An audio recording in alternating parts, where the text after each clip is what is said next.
Nitong linggo, March 16, 2025, ipinost ni Queen of All Media Kris Aquino sa kanyang Instagram account ang mga larawan niyang karga-karga siya ng kanyang anak na si Bimbi papuntang restroom dahil hirap na raw siya sa paglalakad.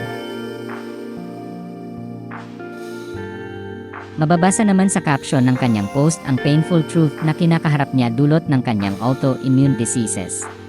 Ang dahilan ng breakup nila ng kanyang ex-boyfriend na doktor na si Dr. Mike Padlan.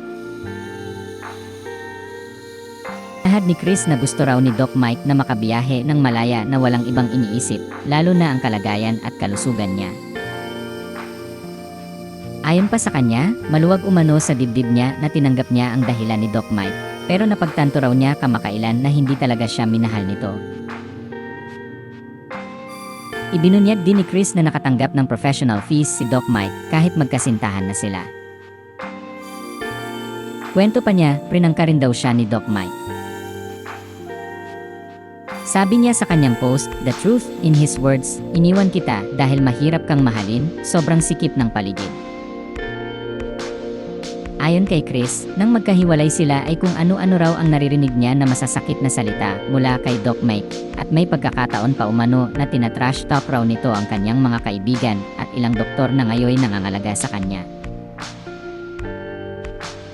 Sa ngayon ay wala pang pahayag, tugon, o reaksyon si Dr. Mike Padlan tungkol sa mga binitiwang pahayag ni Kris Aquino. Makalipas ang ilang oras ay inedit ni Kris Aquino ang kanyang post at iniba ang ilang bahagi ng kanyang pahayag patungkol kay Doc Mike. Ngunit nanatili ang pagsusuma niya sa hiwalayan nila na pakiramdam niya ay hindi umano siya tunay na minahal nito. Ayon pa sa kanya, hindi umano siya nagsisisi na minahal niya ito ng lubusan dahil sanay na raw siyang mabigo.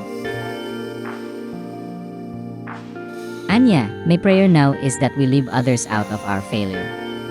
I did cling and ask for too much because you restored my hope when in your arms I did feel safe.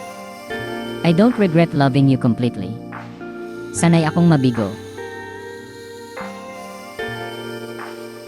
Ipinaliwanag naman ni Kris sa kanyang post na inedit niya ang kanyang post alang-alang sa kanyang mga anak na sina Bimbi at Josh.